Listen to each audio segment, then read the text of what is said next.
Darkcast Network, bringing our indie podcasts out of the shadows.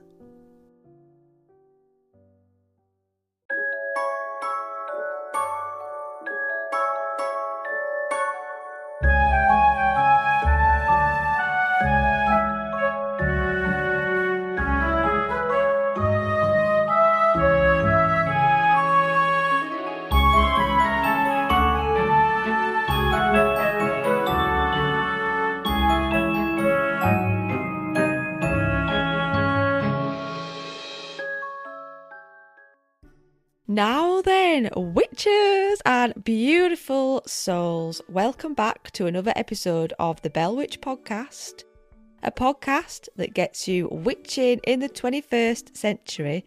I am your host, Swailes the Friendly Green Witch up in West Yorkshire.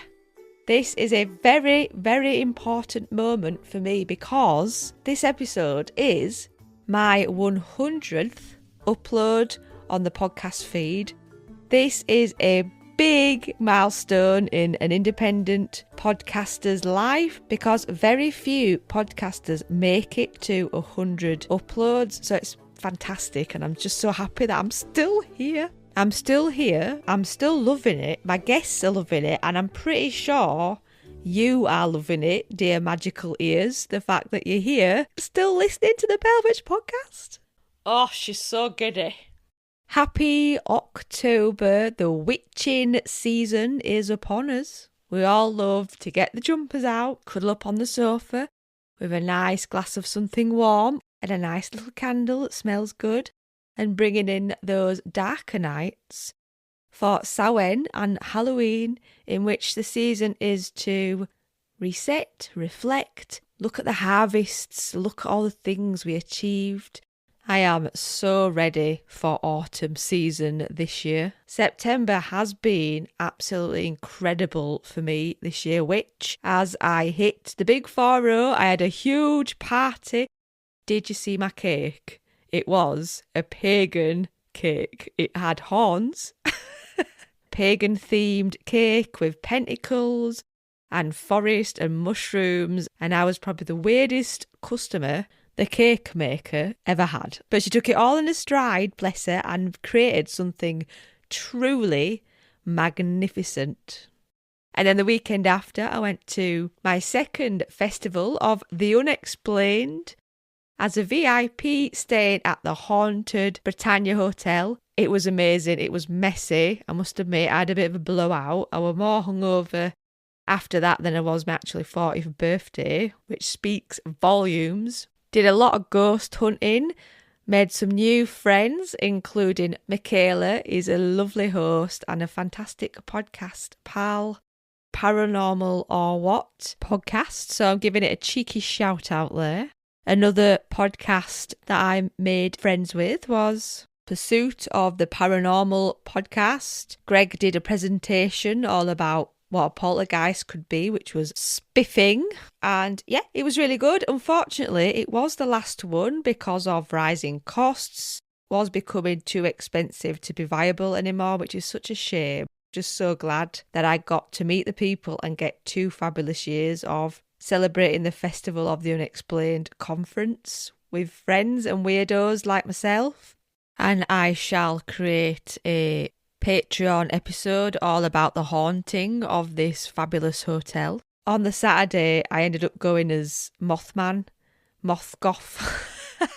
My friend, bless her, Annabelle, Never Alone 666 on Instagram. I had this wild idea on Tuesday evening to go dressed up for paranormal themed family day as Mothman because I had this tiny little moth teddy that I got from Build-A-Bear. I said to her, I'd really like to dress up as Mothman. Can you make me a costume? And she was like, yeah, let's do it. She made this costume. It was so good. It was like a black poncho with a black hood with red eyes and big tall ears. Basically made it in less than a day for me to take with me. So it just proves you can manifest things if you really want them. As it is my 100th upload, I'm going to shout out my paid Patreons in no particular order. Melanie, who is a new Patreon member, thank you so much and welcome in. Buddy Mary, who sends me so much love in the mail and online on Instagram. Wen Wolf, who actually won the book competition from the Free Ravens podcast. She was a Patreon entry and she won, so that book has been posted and is now flying over the pond on its way to you. You jammy dodger. We've got Valerie, Billy, Lee, Amanda, Kimberly, Juniper Berry, Jade, Annabelle, Helen Lang, Dillies, Pagans of the North, Maria MacDonald, AJ, Rachel, lovely Beverly Thornton, Sue Short, Bex, who was one of my first ever Patreon subscribers, and Laura Whitelock. Thank you so much for hanging with me in my Patreon. It is extra work, but I love hanging there with the Patreons who support me financially and verbally, may I add. And as an independent podcaster, that makes a huge, huge impact.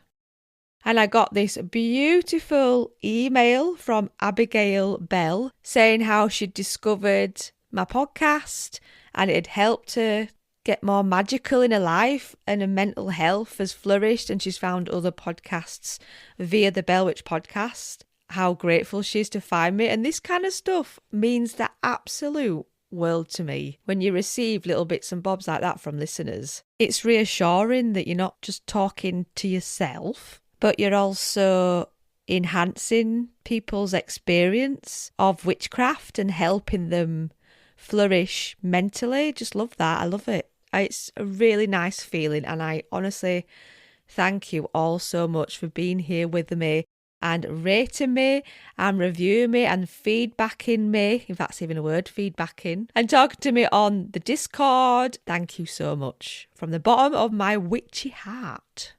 Okay, that's the mushy stuff over with. What is this episode all about? Well, this delightful mootloot is with a lovely lad up north in Edinburgh called Kalem Turner, the #1 palmist and astrologer in Scotland. And we had a good old natter about crystal balls and dreams and all things divination and how it is to be a tarot reader up there in historic Edinburgh and his views and thoughts on what people ask. And he made some really good points about using smoke to cleanse. I learnt loads from talking to him and absolutely did go and buy a crystal ball shortly after this conversation. Have I used it? Not yet, but you'll forgive me because, as you know, this summer has been absolutely packed to the brim. Anyway, without further ado, I shall hit play on this interview. Enjoy and do give him a follow and support a fellow witch biz. Welcome, Kalem, to my little witchy podcast. You've got an amazing title, Edinburgh's #1 palmist reader. Yeah, so Scotland's, I've been the #1 palm reader in Scotland for some years now. It wasn't a big title back then because there wasn't so many palm readers. I think post-COVID there's more now. But yeah, #1 for palmistry, #1 for fortune telling in Scotland. So it's good. It's been a good experience, a good business. That's amazing. I just want to take a moment to just appreciate how big that is, because when you said it on your email, I was a bit like, what? It's big for me because, like, as a child, like, I wasn't #1 at anything. I wasn't good at sports or anything like that. So to find a sort of niche and become successful with it is great. Give us a little bit of an overview of what you do and the witchcraft you do. There's kind of like two parts because my business is a fortune telling business. It is divination, so palmistry, tarot cards, astrology forecasts, all that. But that is just what I do for other people. I mean, rarely do I even do divination for myself, even though I'm doing it nearly every day for work. It's not so much like a part of my daily practice or spirituality. I think, kind of in my own day to day life, it is a mix of like the traditional, so things like I'm working with herbs every day. I work a lot with the elements, especially water and fire, since I just moved into this place, which has a lovely fire, and a great garden as well. So there are elements of it that are herbal. There are elements of it that are kind of more like charm making, stuff like that, but that is more personal for me in my own life. There is kind of like a separation between doing fortune readings and doing witchcraft. One seems personal and the other seems to be more kind of business driven, but it is a bit eclectic. I mean, there's kind of traditional elements, but I'd be lying if I said I wasn't new age as well. It's totally like a jumble mix of spiritual practices that have just worked for me. But I feel like for me personally, it is more relaxed. I can sort of find working with energy in anything that I do. Like I was doing it last night when I was building a fire. Like I was writing little charms and spells on the wood and burning it with like acorns and horsetail just because it's what I've got, and it works for me. But you can find it in anything. I find it kind of in the way I dress. I find it in the way I eat, if I'm taking a bath, even sometimes when I'm sleeping, I'll be kind of engaging in something. So it kind of feels more like a lifestyle to me rather than like, I don't know if practice is the right word. Certainly it's not religious in any way. It's just kind of become like second nature over the years. I think when it comes to my business, that is a bit more regimented because that's when other people kind of come into it. So you do different types of divination for people? Palmistry is what I'm best known for, palm reading, which is traditional fortune telling. It's the lines in the hand, but really anything in the hand you can read. But it is more like a life overview. I think tarot cards, Lenormand cards, they work better for kind of future readings in regards to like other people in your life, upcoming events, situations. Astrology readings are better for timing events in the future. So I use different systems or different tools for different things because I think they all complement each other in some way. What's your favourite? So it kind of depends on what we're using it for, but again, it would be more like in my personal life because rarely do I do divination for myself, but I love to read like signs just in nature. Or I shouldn't even say in nature because sometimes it is in nature. Sometimes it's literally like something talking at me through the television. Oh, Like yeah. it sounds a bit crazy, but it's like coincidences that I don't particularly believe in coincidences being a thing, but it's little signs that come up day to day, and it can be anything. It can be like you're thinking of something and then someone says something similar on TV. It can be like seeing something in the clouds. It can be like a bird flying into your house. Like there's so many different ways that it can come and speak to you.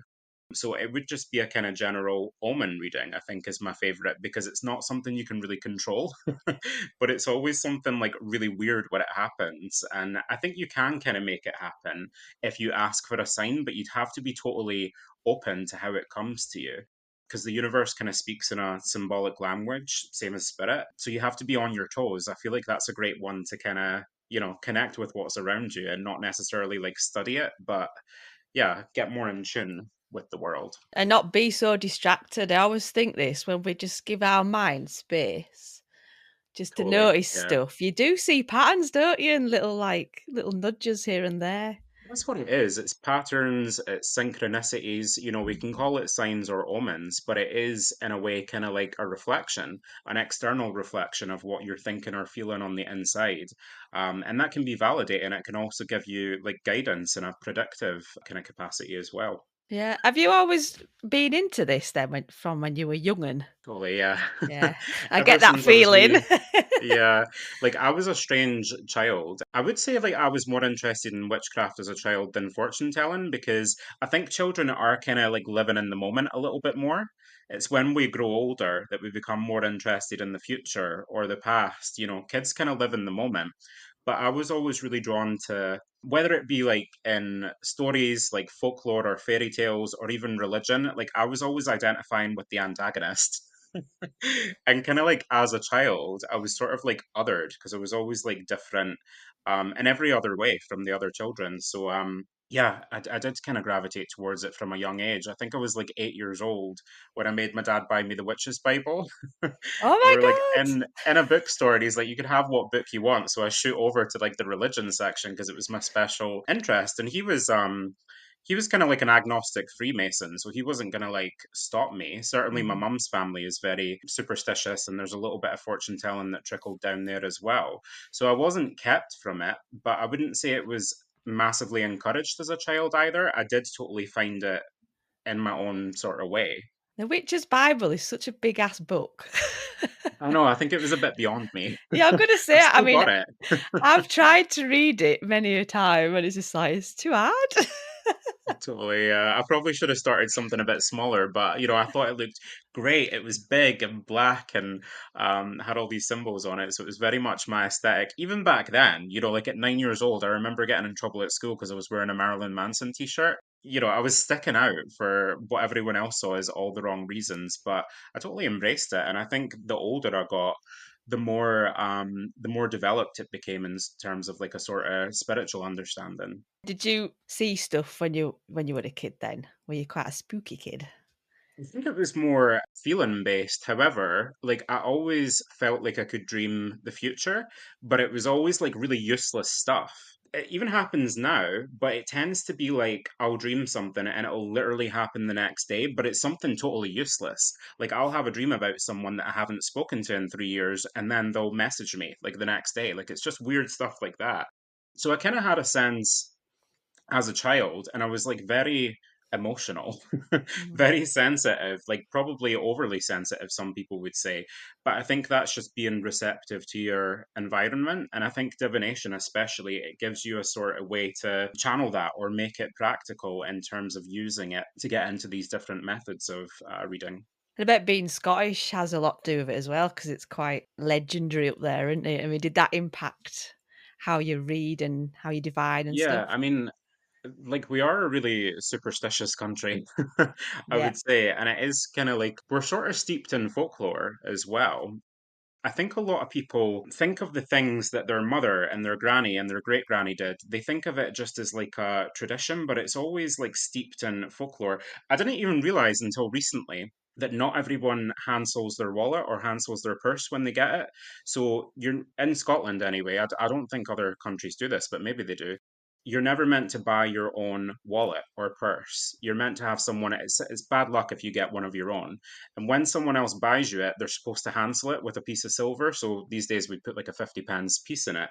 And we do that for like newborn children as well. Like it's traditional to put it in their pram or their buggy, whatever you want to call it. But I feel like that's almost been forgotten. It is, it's kind of like a tradition steeped in superstition, but that is like a little bit of magic or folklore right there. And like that's second nature to people like my mum and my aunties, but my nephew's pretty much oblivious to that. So I feel like with the turn of the 21st century, we're almost losing a lot of stuff.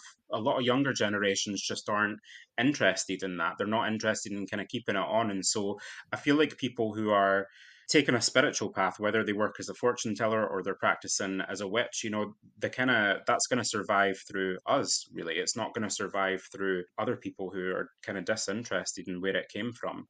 But yeah, Scotland's very magical. The unicorn is our national animal, especially Edinburgh as well. Edinburgh's just steeped in witchery. It is. It's such a sexy looking town as well. I always think city, a sexy looking city when you go in and it's like there's cathedrals and like really old buildings with gargoyles and It's interesting that that's the kind of perception now, because even like 300 years ago, that was not the perception. You know what I mean? Like we called Edinburgh used to be called, its nickname was Aldreeky, meaning like old and smelly. So even just a couple hundred years ago, it was not seen as this kind of, oh, Gothic architecture, beautiful. It was seen as kind of like slums a little bit, especially in certain parts. But it definitely has like a rich magical history. It's great now, but like I think it probably was a very different story a few hundred years ago, especially because in the old town, Edinburgh is a city on top of a city. Mhm. So that's why you can go on like the vault tours and explore the old city that's kind of underneath. So it has changed massively, but yeah, buried deep down is still the the history. So what's your take on how divination works? There are kind of like two different answers to that, but I feel like they do meet in the middle. So, depending on what kind of divination you're talking about, so say for example, astrology, I feel like a lot of people think, the planets are moving around and they're having an effect on us. And that's kind of obvious if you think about it from like a scientific point of view. We accept in science that the moon has an effect on the ocean's tides. We accept in science that it affects animals' behavior, the kind of phase and movements of the moon. Now, why wouldn't it affect us? You know what I mean? Like, we're no better than the ocean. We're made of water as well. We're no better than the animals. So why would the planets and the luminaries as well, like the sun and the moon, why would they not affect us? I mean, I feel like that is just kind of a reflection in terms of nature. There is a kind of debate in astrology whether it's the planet actually like affecting you in some way, whether it's the planet projecting energies, or if it's just reflection. If it just happens to be doing this at the same time something here on Earth happens. And I think it is reflection because it's the same in tarot cards, right? The tarot cards are just reflecting whatever energy you've got going on, you know, what you're kind of matched to having going on in the future. So it doesn't really matter what kind of divination you're doing. It is just a reflection. It's just that that reflection is kind of blurred in terms of the timeline. It's not necessarily going to be just in the moment. It's also going to direct you future wise. But part of it is the systems itself and kind of the chance of synchronicity. Again, this kind of takes me back to the universe speaking in symbology. It's one big reflection in some senses, but then to do readings, you really have to combine that with your intuition or your natural kind of psychic sense as well. I think fortune telling has the kind of two halves. You know, one of it is the system, which would technically work on its own, but unless there's like a person to actually interpret it and communicate it as well, then it's not going to work itself. It's sort of about higher knowing, isn't there? When I think of it, it's like there is this higher knowing that we're all connected to. We just need to kind of plug into it.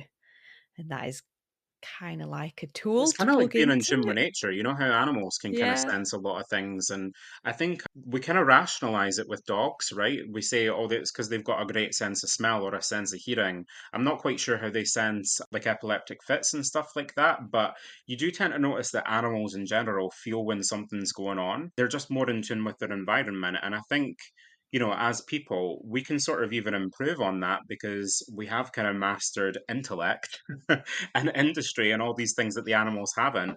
But you know, it's sometimes harder to stay in touch with your emotional or intuitive kind of psychic sense because that's a kind of contrast there. But I think they can totally work together.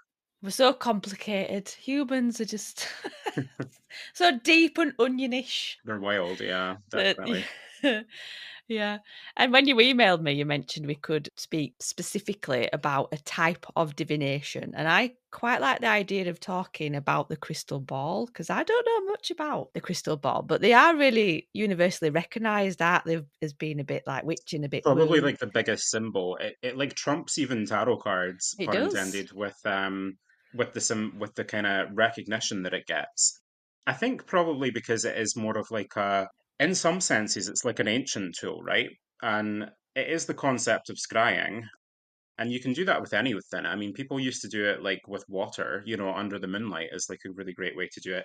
I personally feel like the crystal ball works best on a full moon because they're both these like spherical reflective surfaces, right? Like the crystal ball is kind of Lunarian in some senses. And people often overthink it in terms of like how they use it. I've heard people say like, oh, I was looking at the crystal ball for an hour and nothing appeared in it. And I'm like, well, that's not how it works. It's not a TV. Do you know what I mean? You're not waiting for the show to kind of start. It depends who you are in terms of how you use it. So Manti has a crystal ball, and her grandmother used to like roll it between her hands and kind of look into it, and that would kind of get the images going for her. For some people, I think the reason clear crystal balls work best is because it really is a tool to clear your mind, right? You just want to look into it and kind of almost be blank. That's why mediums and people who are really good psychics, they tend to be like a little bit dissociated. It's because their mind's clear. And you don't necessarily have to go into a trance to do that. You can just look at it and say the first thing that comes to mind. Because for some people, it will be like an image in their head. For some people, it will be like a feeling. Or for me, it's more like thought based. I'll think of something. And again, it's that kind of thought that you have like an image for reference in some ways. For example, I always put crystal balls into people's hands when I'm reading it, and I'll kind of come back to why in a little minute. But I was reading this young guy, the crystal ball was in his hand, and I just kept thinking about sushi. I do love sushi, like vegan sushi. I really kept thinking like avocado maki, and I was like, oh my God, am I just hungry? Like, am I just kind of distracted? Because at the time I was eating it a lot. So I said to the guy, I was like, do you know what? Like, do you like avocado maki? Because like it's sushi that I've seen in the crystal ball. And he was like, yeah, I'm going to Japan like next year. Oh, Like we wow. booked it and everything. And I was like, oh, okay, cool. So it's not literal in that sense. It kind of works in symbols, but how those symbols come to you is going to vary from person to person because it's your frame of reference, it's your POV, your perspective. And sometimes it's kind of energy based. So, for example, if you put the crystal in someone's hands and you start to feel like really anxious or nervous, that's probably them. It's probably like that you're picking up on. So there's different ways that it can kind of come through. If you are looking at the crystal and thinking, I'm really like struggling to bring anything to mind, you can actually like read it physically. And this is why I recommend putting it in people's hands and not having it in the same place all the time, because in the crystal, there will be reflections from the room that you're in, whether that be a color or a shape, and that color or shape or symbol, whatever it is, that will remind you of something. You'll have a reference for that. And so that will kind of be your symbol for interpreting the prediction or the energy or whatever it is that kind of comes through for that. So try not to overthink it. I mean, it's not something I would say use for an hour long reading. I would say it's good to do on a full moon. It's good to do on a new moon. It's good to do for yourself as well.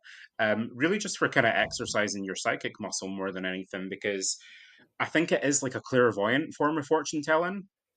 I'm not even sure you can call it fortune telling because it is more psychic based, and there is subtle differences between the two, even though there's overlap. Is yours quite big or is it little? I have several. Oh dear. I have several. I have some antiques. So I used to read a lot with it when I worked in a psychic shop. I'm kind of at a spiritual center now, and there's a handful of readings that I do, but I don't often do crystal ball. I did have one that I would kind of travel with, and again, it was small enough to kind of comfortably fit in people's hands. Kind of depends who you are. So I feel like with the bigger ones, it's almost more difficult to narrow your focus because there's more space to be looking at. I feel like with the smaller ones, for me anyway, it's easier to see something. Although, having said that, you could also argue the same logic that the larger the crystal, the more energy that's kind of coming off of it, or the more reflection there. So again, it depends kind of what suits your fancy. Yeah, I'm a bit weird. I've had crystal balls throughout my life and I've had them and then sold them, because it wasn't right. And then I heard that it's because it was clear and it's harder to do with a clear, so you should get like a quartz crystal ball and that'll be I think it's easier. better to do it with clear. Again, this Ah, is kind of yeah. like a personal preference kind of thing, but you can also think of the crystal ball. So the reason that it probably became like a divination method in the first place is because people associate crystals with magic. Most crystal balls that you see these days are not crystal because they'd be very Right. expensive if they were. They're usually clear glass or mixed in some way. But again, it's more about like the reflective surface for me. Personally, I think it's because of the shape. Again, it's this kind of planetary shape. It's spherical. It's not pointed in one direction. It's kind of picking up from all directions, but at the same time also projecting in all directions. So a lot of people use crystal ball for good luck. Like my auntie keeps hers next to her bed. She feels like it gives her spiritual dreams of her late husband. And she'll often say like it rolls itself out of its box when it wants to talk, Oh that kind of wow. stuff. That's cool. It's also traditional for people to make wishes on the crystal ball, like put your hands on it and make a wish. Personally, I don't think it works as like a wish master or a genie. I think it's more like if you make a wish on the crystal ball and then read the crystal ball, that'll kind of give you an indication of what your chances are maybe or what the kind of energies around that are. But again, it's like a reflective surface that isn't pointed in one direction, it's pointed in all directions. So you could say it's also good for manifestation work as well. I might go get another one now. I just haven't found the one. It is just that I just haven't found the one. And it's sad not to get sucked into, like buy the biggest, most beautifulest ball, which it shouldn't be about that They really. are they are very like high aesthetic, it's kind of like a glamorous part of fortune telling. And when they're not in use, you have to cover them up, aren't you? Yeah, so preferably, I mean, I just do this because it's what my auntie does, right? She keeps hers wrapped in black cloth, which I think is traditional, but everybody's got like a different opinion on what that is as well. There's a thing as well, if the sun gets on them, they can like set fires. They can start a fire. Do not keep your crystal ball by like a window or in Yeah. direct sunlight, because it is a magnifier and it can set fires, yeah. Proper feisty, that is. But it's powerful. And again, like I do wonder if like centuries ago when people were like less informed, if they thought like there was like an evil spirit in the crystal ball like setting fire to their house, or if they realized actually it's the reflection of the sun's heat and rays. You know what I mean? Like I'm sure that's probably Oh come at yeah. some point. Yeah, yeah, I bet if you look into it, actually there's probably quite a lot of folklore like around the crystal ball from centuries ago. I might have to look into that actually. Definitely, but it's kind of hard to like place an origin with a crystal ball. So, like the oldest one that I can think of is in the British Museum in London, and it was the crystal ball of Dr. John Dee, who was actually the astrologer to Queen Elizabeth I back in the Oh wow. 1500s. So that's like 500 years old. I think it was he was using it with I can't remember his name, like Edward Kelly. He was like a spiritualist medium of the time. He would be the one scrying, and then John would like interpret what was going on in the crystal ball. But it's hard to find a record of one before then. It wouldn't have necessarily been carved into a ball, right? A lot of people would just think like, oh, it's this magic crystal, it's this spiritual stone. Like I'm just going to gaze into its facets or its reflection and see, what comes to mind, kind of thing. So there would have been like an evolution. I mean, people do it with water as well. People do it with smoke and fire. So again, it probably like graduated from like a more elementary form of divination into something that was a little bit more refined into like a crystal ball.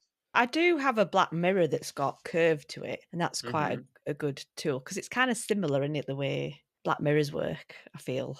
Totally, yeah. Mirror's another one. I mean, mirror, mirror on the wall. Do you know what I mean? And like it's in our oldest fairy tales and folklore as well. So, yeah, mirror scrying isn't something that I would do a whole lot. Again, but I think that's more because when I do divination, it's usually for other people. That's Yeah. probably more like another personal kind of one, looking into the mirror or looking into the crystal. With your crystal ball, do you have to sage it and stuff like you would a regular crystal? I've Clear never it used and sage. I think people are quite like misinformed about what sage is. So it clears away all energy, all mhm, of it, good or bad. Like me personally, I don't want that. And because I'm in Scotland, not the Americas, it's not really like a native herb. It is just something that's been popularized and westernized and so well, I suppose it is a western herb in that sense, but it's not something that I use at all. I mean, if I was to use sage, it would be like kind of tea because I have a cold. yeah. Like I would be taking it for kind of medicinal purposes. I think it kind of depends on the situation again in terms of cleansing. So for me, I would use salt, Mhm, sea salt, or water would be like a really good one to cleanse your crystal ball. Smoke again, but if you were kind of getting ready to do a reading, I would be burning something like mugwort over it, something to kind of enhance the mhm. energy, not get rid of it. But yeah, I think sage is totally overused. I'm not a big PC person, but I think there is some controversy around like how it is used because it is smudging itself as like a closed Native American practice.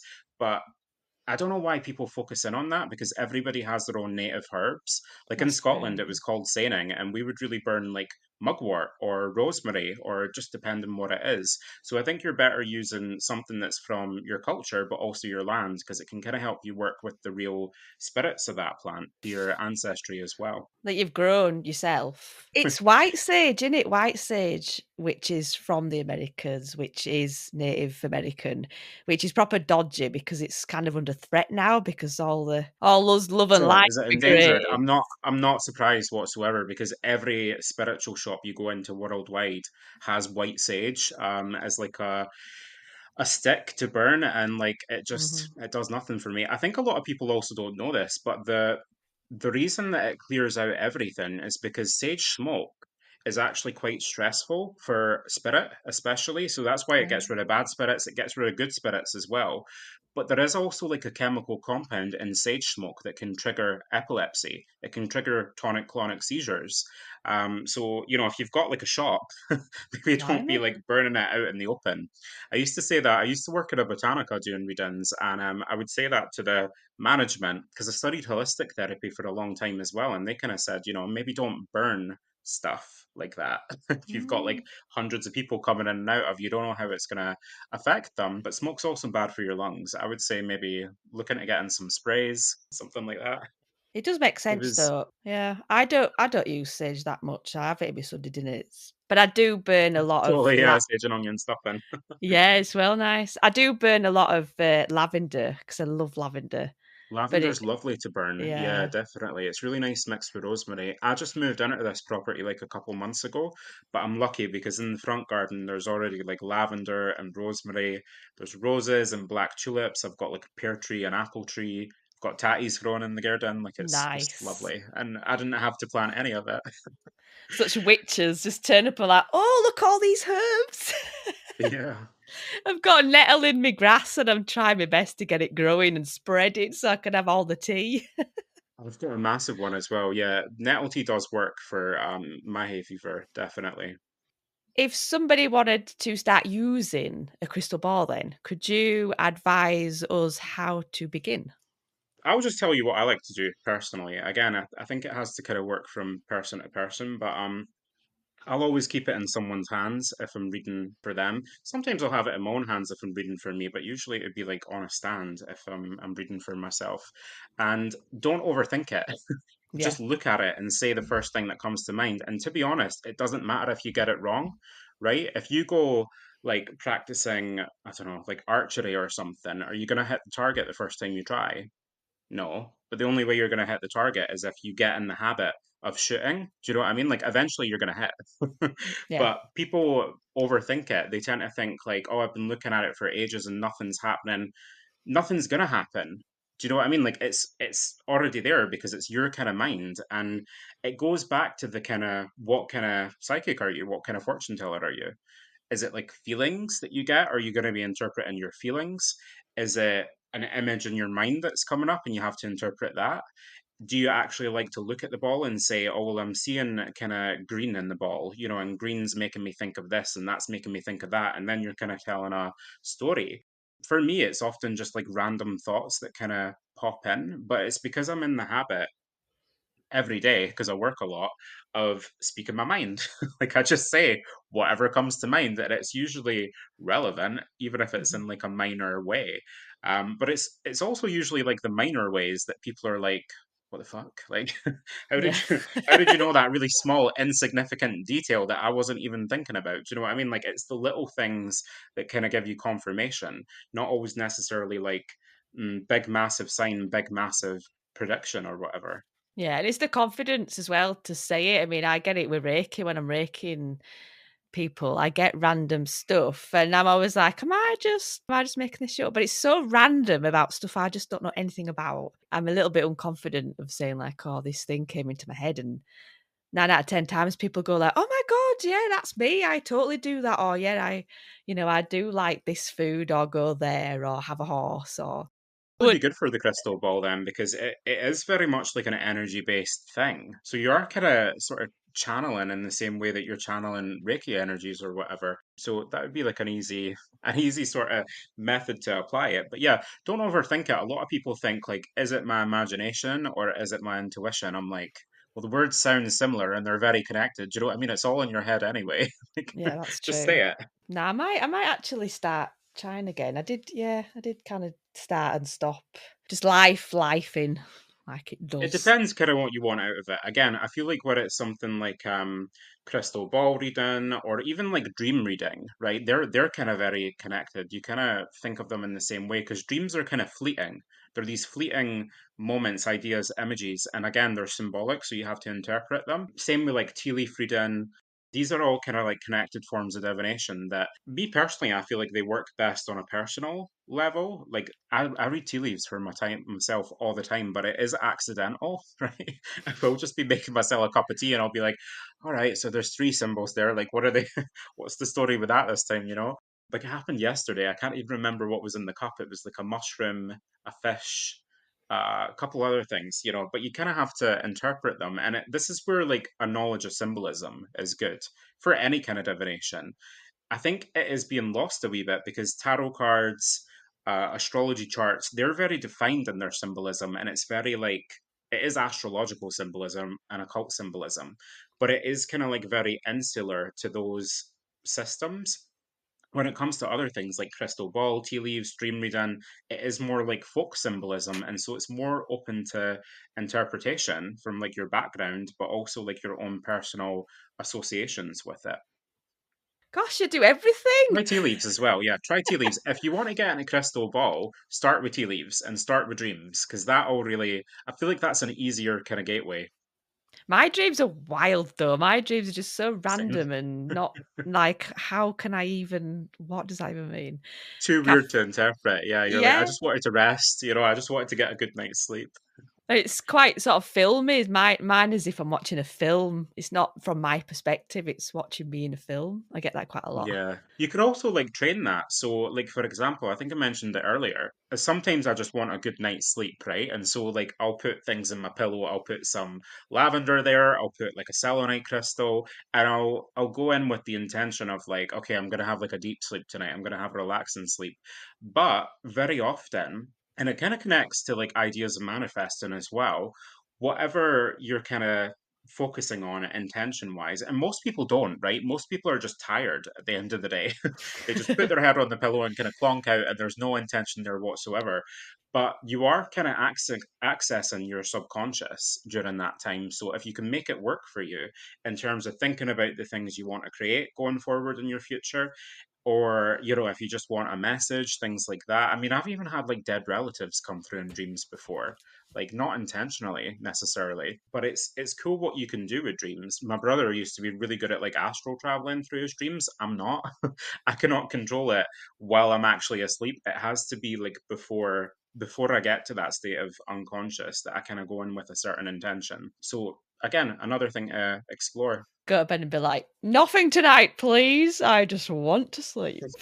Well, just think to yourself, like, I'm going to have a really nice sleep. I'm going to have a deep sleep. I can feel my head getting heavy. I can feel my hands getting heavy. I'm really comfy. Those are like thoughts to focus on if you want to have a decent night's Hmm. sleep.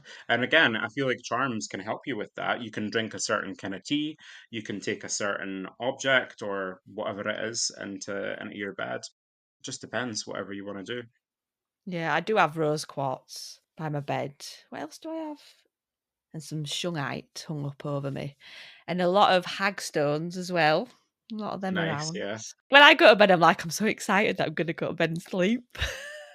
Same, yeah. I'm like Pisces stellium, so I sleep a lot.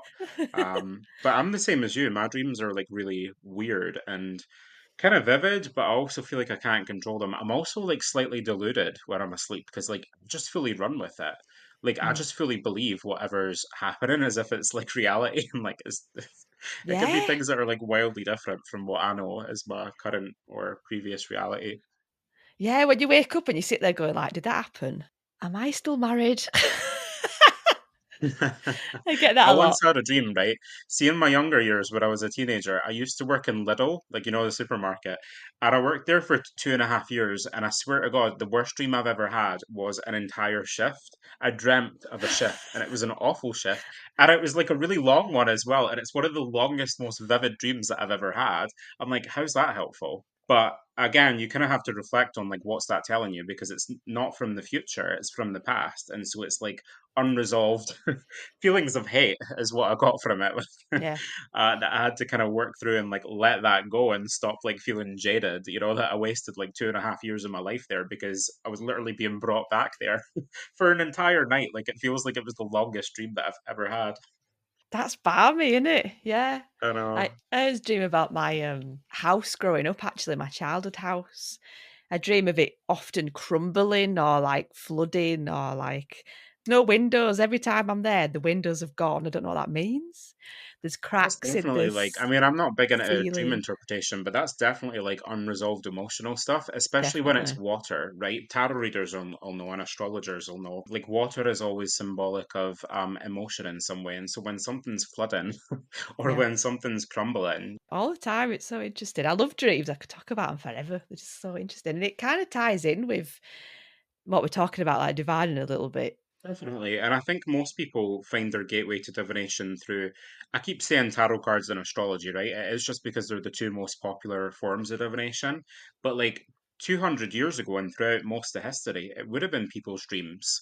It would have been like looking into the fire at night. It would have been like these more kind of organic, natural, or kind of folksy ways of fortune telling. And so, if you're actually looking to like grow on a personal level, don't devalue that. Don't just put all your time into like reading tarot books or like studying astrology charts, like things like that. I would say get back to the real basics, like nature. What services do you offer? It sounds like you do quite a lot of different stuff. When people come to see me in Edinburgh, I've got like a wee private room in a spiritual centre. Normally, I move around. So, like, I used to work in witch shops, psychic shops, candle shops, antique shops, like bars. I'd be in a different location every month or season. But now I'm based at a spiritual centre because I'm tired of moving around. And I like the centre as well. It's a beautiful building. But I do a mix of stuff when people come to see me. Normally, I start by reading the face. Have you heard of that before? No. Tell me So, more.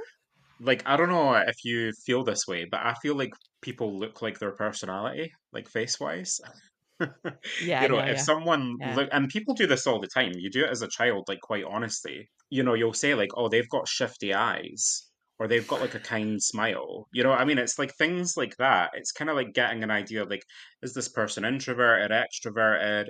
Do they look quite business savvy? Do they look like too nice for their own good? Do they look like, I don't know, whatever it could be? It could be the way they're feeling, but I honestly feel like a lot of the time it can affect their job as well. And I did learn a bit of physiognomy, which is like more from like the Western Greek tradition of like looking at facial features and saying, are they sharp or are they round? You know, what does that kind of mean and what does each part of the face symbolize? But it's amazing what you can tell. I said to a young lady recently, I was like, you look like you've got a good nose for investing. And her jaw dropped. She was like, I literally just finished a course on that. Like, what are you doing? Like, how did you Oh. know that? Like, I'm like, it's your nose. Like, it just looks like it. Do you know what I mean? So it's a cool way to start because I feel like it's a good way to get to know people. Then I'll do the hands. You know, face is just an initial impression, a minute or something. Then I'll read the hands, and they're really like your guidelines for life, more life as a whole, but there's different like areas that can come up with that. Then I'll do the astrology chart. I'll look at what the planets are doing over the next few months and kind of give you a time frame on like different events or energies and kind of the different areas of life. Then I'll read the cards, and there's two kind of cards that I really enjoy reading. I enjoy reading Lenormand cards. Have you heard of those? Yeah. They're really great for like future readings because you can just lay them out and like it shows up multiple things. I also do tarot cards, and tarot cards were like my first form of divination when I was a teenager. I do feel like they work well as well, but I also feel like they're the best tool for answering questions or focusing on kind of one area at a time. Sometimes it does bring up multiple things, but it's because when I draw the tarot cards out, I can't tell you if it's going to give you like five or six predictions in different areas or just like one area that comes up. Do you know what I mean? I feel like with the Lenormand cards, you get multiple areas like all at once. So it kind of depends what the client wants there. So I do that in person. Usually I do a wee bit of everything because people don't know what they want. Like they'll book me for a palm reading and be like, "How many kids am I gonna have?" And I'm like, "Can't do that with palmistry, but I could do that with tarot cards." So I just include it all in the one session. But I do email readings as well, and for email readings, I do like break it down. Like so, it's either a tarot card reading or an astrology forecast. It's either a palm reading or whatever it is. So yeah, it depends what people want. I've kind of had to personalize it over the years. Yeah, it sounds well cool. I like how it's like a bit of this and a bit of that. I like I that. think it's good to do everything because each kind of divination has its strong suit, but people don't often know what those suits are, or what Mhm. those strengths are, I should say. So having a wee bit of everything, I feel like gives you a really extensive reading. You don't do oracle. I got gifted a set of oracle cards which are amazing. It's called the Inner Eye Oracle. My friend Stephen made them. Stephen Bright, he's like an author and tarot teacher. He sent me them, and they're really great. I'm not big into oracle though. I've been reading cards for like half my life now. I'm in my 30s, but I've only got like a few oracle decks, and like rarely do I use them. I like older kind of fortune telling cards. I did end up inheriting a deck from it's my mum's auntie, so like my great auntie, but I just call her auntie.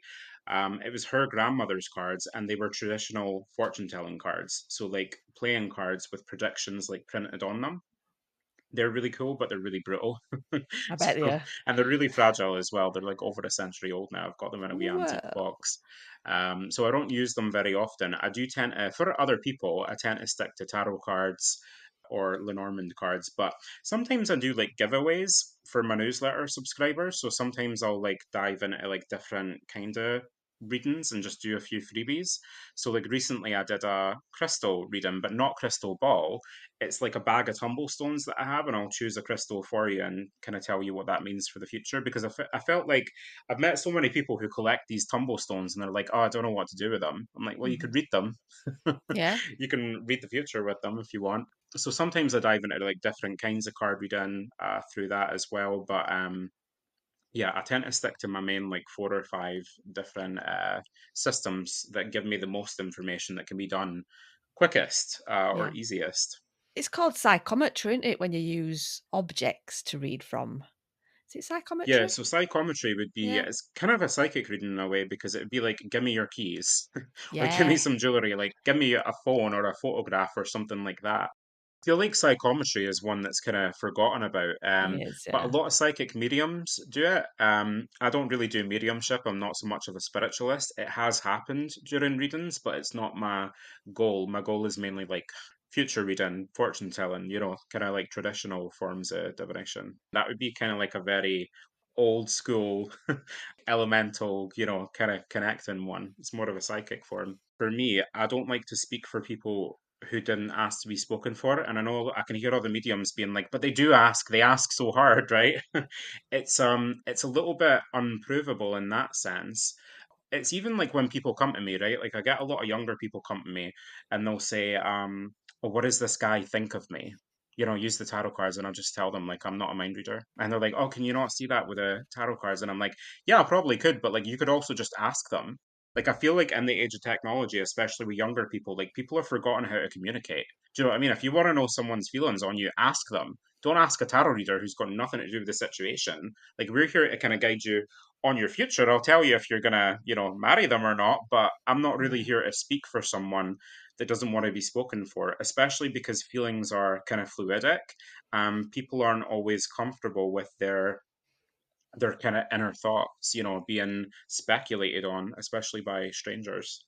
I like that. That's quite a refreshing take. I Cool. sometimes, I used to entertain questions like that years ago, like when I first started out in business, but like I get annoyed these days when people ask superficial questions. So for example, if someone asks me like, "Oh, when's this guy gonna text me back?" I'll be like, "Do you know what? Whenever." Like I don't care. Like if that's the Mm. most interesting thing you've got to ask about your future, then your priorities are like messed up. Who cares when he's gonna text you? Who cares?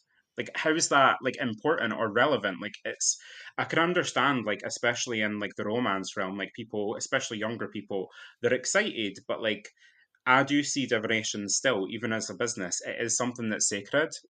It's not something to be like flippant about, like, when's he gonna text me? What color of socks is he wearing? I'm like, who cares? Do you know what I mean? Like, Bring it back to yourself. Don't be bothered about other people. Back to yourself.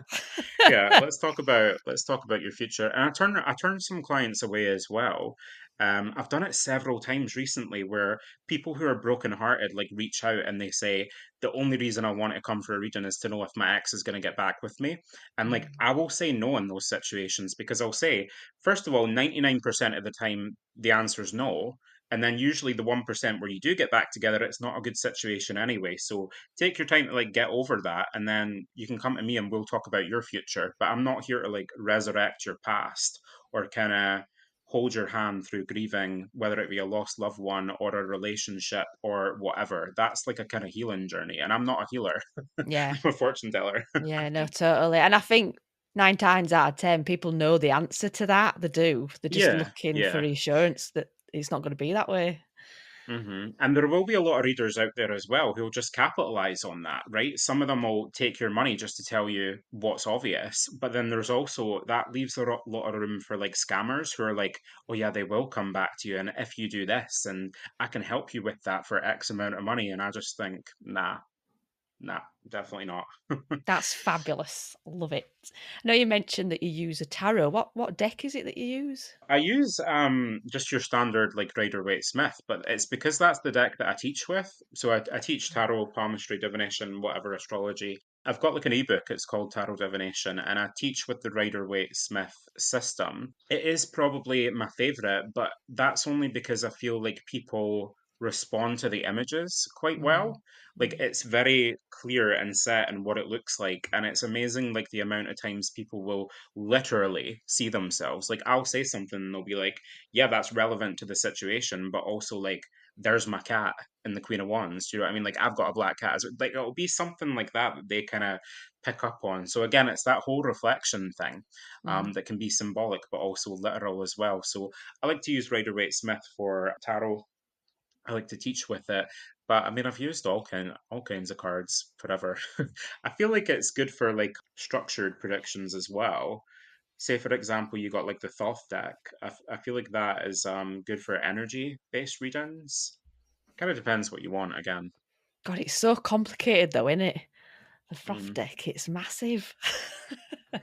Treat that almost like you're reading the crystal ball, because that's a very like color based deck. It's very ethereal. It's very sort of whimsical looking, and so again, it's more about like sensing the energies. I think a lot of Thoth readers they study it like academically. Do you know what I mean in Mm. terms of like the occult symbolism and all that kind of stuff? But for me personally, I'd read it more like intuitively. That's a good tip. Yeah, it does scare me a little bit, the whole looking into like the symbolism and the all the history of it and stuff. And I think, no, no, I'm just not brave enough for that. My head's not big enough. I mean, you can study it if you want, if you feel like it adds to your skill, but it's kind of like I always use the same examples, right? If you want to play piano, you're actually going to have to like sit and play it. It doesn't matter how many books you read about it. It doesn't matter like you study the history of pianos. Like it's nice if you have that information, but unless you're actually like sitting at a piano, playing it and just giving it a go, it's not going to work for you. So I think that's the best way to read tarot cards, but also other forms of divination as well. I think it's different when it comes to like astrology, because that Yeah, really is like an academic. You can be intuitive, but it is a system based on mathematics. So that's kind of like a different way of doing it, whether it's like astrology or numerology, stuff like that. definitely not brainy enough for that. It's huge. Do you have a certain spread that you use, or do you just literally just put cards down? I usually use 12 cards. So it's like 4 rows of three. And again, that's kind of like intentional, just due to like the number symbolism and kind of how it connects to astrology and all that kind of stuff. But if I've got like someone asking a question, they're like, I don't know if I should do this or this. Like I'll have certain spreads for that, and I'm like, well, this side is that, and this side's that, and here's what meets in the middle. So I'm gonna say what you're probably gonna do, and if that's a good idea or not. But in terms of like reading tarot cards, like I normally just lay out 12. When I read the Lenormand cards, I do the Grand Tableau, which is the whole deck. It's 36 cards, and they're small cards, so you can fit them out. Like they're much smaller than tarot cards. Those are the kind of two ways that I read cards. How can we book you? Where do we find you? So Edinburgh. So I'm not leaving. I was born and raised here, and like I doubt I'll ever make it out. Yeah, available in Edinburgh for like private readings. I do events sometimes around Edinburgh as well, usually once or twice a month. I spend a lot of time doing email readings. Like that's what I'm doing today. I'll be at home doing palm readings via email. Like people will just send me pictures of their hands or their birth details for like astrology. I always give people instructions depending on what kind of reading they're getting for the email or the online ones. And you've got a website and all that. Yes, it's just my name. You can Google me, like kalemturner.com, Kalem Turner on Instagram, Kalem Turner Yeah. on Facebook, on TikTok. Like, if they want to get in touch, like, email is best because, like, I live my life on email. It's kalemturner@outlook.com. You can check out the website for the booking system or just for more, like, information. People can always reach out as well. I'm always online. Your newsletter sounds quite nifty. I'm gonna sign up to that. Newsletter is good. I started out doing like monthly astrology forecasts. However, it was a lot of work, and I feel like it is better to do like individual readings, especially with astrology. Even though you can generalize some things and make predictions in general, I do like to be specific. So I stopped with the forecasts. I mainly use it for like divination lessons now. Like I'll do mini lessons, whether it's like palm reading, tarot, crystal thing that I did last week, different things about astrology And sometimes it's just like concepts as well, like things like fate and free will or the self-manifesting prophecy. Like these are just like different kind of topics I like to write about. And it started off as a way to like advertise my website because I do teach on my website as well. I've got a tarot ebook, I've got a palmistry course. Hopefully more content coming soon, but I struggle to find the time. I bet. Yeah, you sound like such a busy witch. Yeah. Loads going I on. used to have an assistant, but she quit just before Christmas, and now I'm like doing everything just on my own. All the admin plus all the work. So And I don't suppose you have a podcast, do you? no, I've guested on a lot of podcasts, mainly talking about like different kinds of divination and all that. But so I've been on countless podcasts, but me myself, I would not. I'm actually not a tech person. I wouldn't be good at running a podcast, and I wouldn't have like the consistency of it. I don't think. Oh my God, you'd be so good. It'd be such a good podcast. I'm just putting it out there in the universe. Just putting it out. Maybe one day. Maybe one day we'll do like the divination or the fortune telling podcast. Who knows? The time has gone so quick, but I wanted to ask to finish with if you've got like a spooky story or like an uncanny episode which sticks in your mind. I always like to finish on things like that. So I feel like a lot of people relate to this if they work in the psychic industry. Like weird things happen every day. Like weird things happen like at work yesterday. So I always say there's themes of the day when I go to work, right? So for example, yesterday I think there was half a dozen clients yesterday, and I don't like to do more than that really on an average day because it's too tiring. But four out of the six clients, like they were all friends. They had all booked in on the same day consecutively, and none of them knew that the other people were doing it. Like Oh my none of them gosh. knew that anyone like knew me. They all just happened to be like connected and like have these consecutive appointments and like run into each other. It was really weird. But stuff like that happens every day. So, for example, I've had days at work where I'm like, there's a lot of left handed people today, right? I find out because I'm a palm reader. There's a lot of left handed people today, like the majority of people, or like everyone that comes to see me that day is a lawyer, or like five out of six people that day are Spanish, but like don't know each other. Do you know what I mean? It's like stuff like that. Or like everyone who comes to see me that day is LGBT. Like there just seems to be the universe sending me like a theme like an energy of the day, and it's pretty much every time I go to work, which is fucking weird. I mean, I'm used to it now, but that's just like the nature of the business. I feel like it's confirmation every time I go to work. But again, it kind of goes back to that whole energy reflection thing. The universe kind of reflecting a certain theme or energy. Can you imagine going to a reading Pattern, yeah. and be like, oh, I heard, and you leave, you're like, oh, there's my other mate there. What are you doing? It was strange. They were all a bit like, what the fuck? And I was like, well, you must all be like really in sync with each other. Even though it's like a small city, it's still a capital city. There's like 600,000 people here. So what are the chances that like four out of my six clients yesterday all knew each other, booked in on the same day? And not only that, but like consecutive appointments. It was like 2 o'clock, half two, 3 o'clock, half three. Just weird, but it meant that they could like hang out that day. Do you love Edinburgh? Do you love it? I can I do, feel yeah. it. It's very different now. It's changed a lot over the last 10 years. So like when I was a baron, it was lesser known, right? And I think I say the last 10 years, but really since COVID, like it has just changed as a city. And I think it's very multicultural now, but it's also becoming like a really hard place to live, like a lot of places in the UK, especially because it's the second most expensive place to live in the UK after London. Oh. And London's crazy in terms of like the cost, but so is Edinburgh. It's crazy to like rent somewhere, it's crazy to buy somewhere, it's crazy to work somewhere. And I feel like it is becoming more difficult because we have thousands of people arriving every year, but there's not enough homes. And so I feel like Scottish people are getting left behind in a way. It's a shame. I don't feel like it's well run in terms of like the council or the government, but it is interesting to see how it's changed. It's definitely had a positive impact on my business, like the tourism industry. Yeah. Tourism's blown up since 2020, especially. It seems everyone wants to come to Scotland now. But yeah, we're coming up for festival season. I don't know if anyone knows that, but every August we have the Fringe Festival.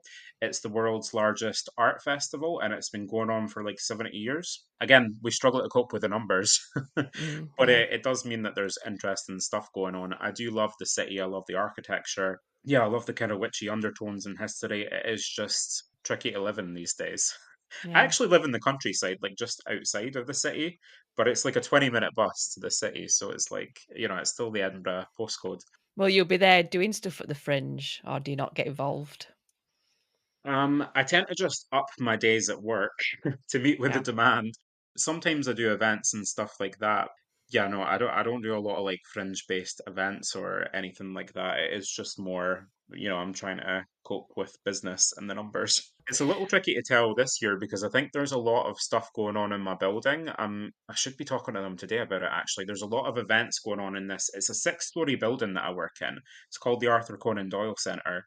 And there's a lot of spiritual events that go on there. There's the spiritualist church, and there's a lot of different practitioners as well. So, like, I've got a wee studio in the basement next to the library, but there's like hypnotists, there's Reiki healers, there's massage people, there's counselors, there's shamans. Like, there's a bunch of different people that work in the building. So, I'm not quite sure how it's going to work during the festival with larger events going on. Is there anything you'd like to mention before I turn it off? Oh, Have we covered a lot? we did cover a lot, yeah. If anyone has any questions, people can always feel free to reach out because that's why I do podcasts. It's a way that I can like have fun talking about my work without actually doing it. Do you know what I mean? Because usually when I'm talking to people, it is about their lives and their future. Mhm. I don't often get a chance to talk about like the behind the scenes of divination, fortune telling, spirituality, witchcraft, any of that. So I welcome anyone to reach out or follow online, or if you want a reading, feel free. You have been listening to the Bell Witch podcast, created with love and magic by me, Swailes the Friendly Green Witch. I love to hear from you, and I absolutely love to celebrate you. If you have a podcast or a business, a witchy business, a pagan related topic you love to talk about, you can reach me on thebellwitchpodcast@yahoo.com. Send me a trailer and I will absolutely play it, because there is magic in sharing audiences amongst podcasts. Music by Jeff Harvey of Pixabay. The official Bell Witch photographer is the lovely Beverly Thornton. Thank you so much for choosing the Bell Witch podcast to fill your ears. Stay magical, witches!